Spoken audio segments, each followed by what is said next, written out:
We've all been waiting to hear more about the live-action Cowboy Bebop series. The first images of characters we saw weren't that promising. People behind the project have admitted they've changed a ton of the story around. We're missing main characters like Ed, and the intro for the series looked really cheesy, but Netflix released a brand new teaser since we're about a month away from the official release, and it's definitely got a lot of people talking. I want to show off the new teaser and give my thoughts on it, but before we get into the topic at hand, if you enjoy the content that I create, please make sure to subscribe to the channel and hit the notification bell.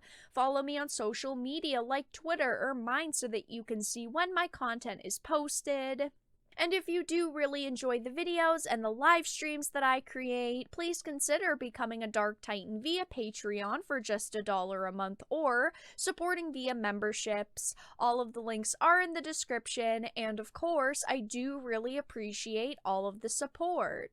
So let's start off with this article. It says Netflix drops first teaser for live-action Cowboy Bebop. I'm a huge fan of the original Cowboy Bebop anime series. I've talked about it a couple of times here on the channel, and I was hoping that this was going to come out and it was going to be really good. I was hoping they weren't going to royally screw it up like they screwed up Death Note, but unfortunately, the more information we're hearing and the more teasers we're seeing for this, it looks less and less promising.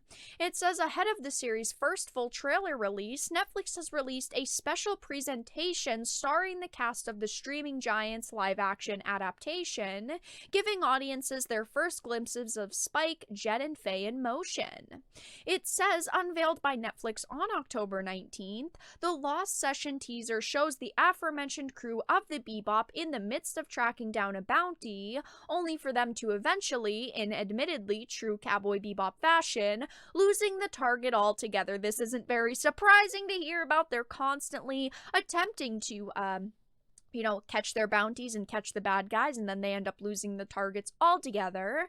Along the way, the crew can be seen in a number of quick-cut settings, including a rooftop chase, a pit stop at a noodle bar, and a crew-wide street brawl. Now, this isn't supposed to be one full scene that they're showing off, but a big portion of it, the street brawl, is kind of all one scene, so they show off a couple of different settings. They're trying to show off a few different aspects of the series here, but unfortunately, a lot of this just doesn't look very good. A lot of the sets look very thrown together, very cheap. You'd think as a Netflix series, they'd have a big budget for this. It would look really good, really high quality, but unfortunately, it really doesn't. So it says the most noticeable element of the trailer is its cinematography, with the characters interacting with the given frame's border as if they were a part of the set themselves. And I don't actually think that this is a bad concept. I think that it does make for a couple of cool scenes throughout this teaser. But if this is going to be a running theme in the actual show itself, I don't think it's going to come across all that well. I think if they overuse this, a lot of people are going to think it's kind of cheesy. They'll get pretty sick of it quickly. Now, clearly they're going for a very Scott Pilgrim versus the World feel. There's a lot of transitions and a lot of effects, and I don't hate this style. I thought that Scott Pilgrim did it very well, but does it work for Cowboy Bebop?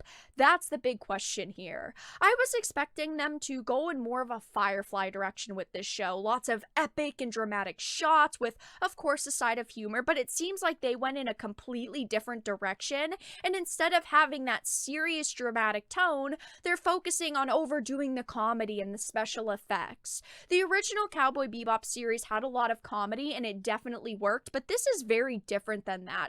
The original Cowboy Bebop had that humor, but it also had very dramatic, serious tones. I mean, look at the stories that the characters are going through. Faye has no clue who she really is. Jet lost the love of his life, and Spike is trying to find the love of his life, and he's trying to deal with losing her, and eventually, of course, spoiler alert for Cowboy Bebop, he ends up dying. I just think that Cowboy Bebop does have a fairly serious tone to it, and that's why I was expecting them to go in more of a Firefly direction. I mean, obviously, I think that some of this looks cool, but does it really work all the time? I guess we're gonna have to see how they balance it within the show itself. Now, looking at the characters for a minute, I'm just really unimpressed here. I was originally pretty hopeful with John Cho. I was thinking he could probably do a good job, but he actually does seem to be too old to play Spike. I think a couple of years doesn't make that much of a difference, but Spike is supposed to be 25 to 27, and John Cho is almost 50 years old. I don't think the Spike outfit or the hair looks all that bad, but he just isn't the right actor for the job. And when it comes to Faye, I'm not a huge fan either. I do not like Daniela Pineda, especially after she attacked Cowboy Bebop fans, but I'm not impressed with the outfit, with the hair, with just her in general throughout this teaser and also the intro. I don't really have much to say about Jet right now just because I feel like we still haven't seen too much of his personality. He's just kind of trying to make sure that Faye's doing what she has to do, Spike is doing what he has to do, and of course we haven't seen much Ein and we haven't seen any of Ed at all because it seems like Ed isn't in the first season. I also wanted to show off this shot between Spike and Vicious because obviously Vicious is a main character. Vicious is an important part of Cowboy Bebop and I do not like anything about Vicious so far. I don't like the actor they chose, the outfit they chose, the wig they chose. He looks like a knockoff Targaryen, truly. If you were going into Spirit Halloween looking for a Rhaegar Targaryen costume, they'd probably give you this. It just looks so cheap, so cheesy. I am not a fan of the direction they went in here. Maybe the writing and the dialogue will be amazing for Vicious, but this is just not it, at least in my opinion.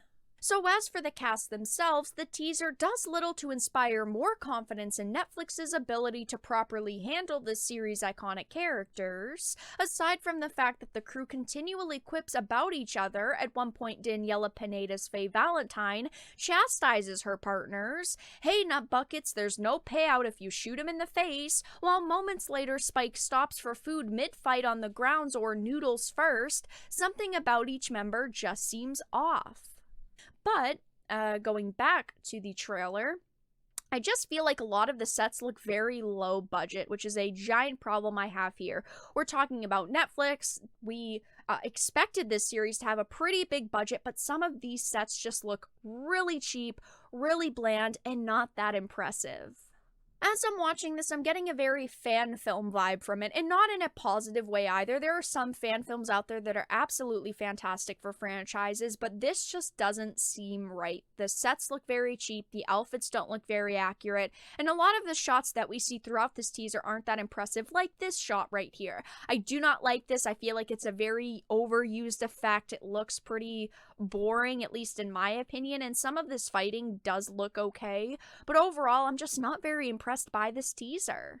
I'm a huge fan of Cowboy Bebop, and I don't want this series to be terrible, but this teaser isn't that impressive. The intro was really lacking, and I'm really disappointed to see that Ed, one of the main characters in this show, is nowhere to be found still. But that's all that I really had to discuss in this video.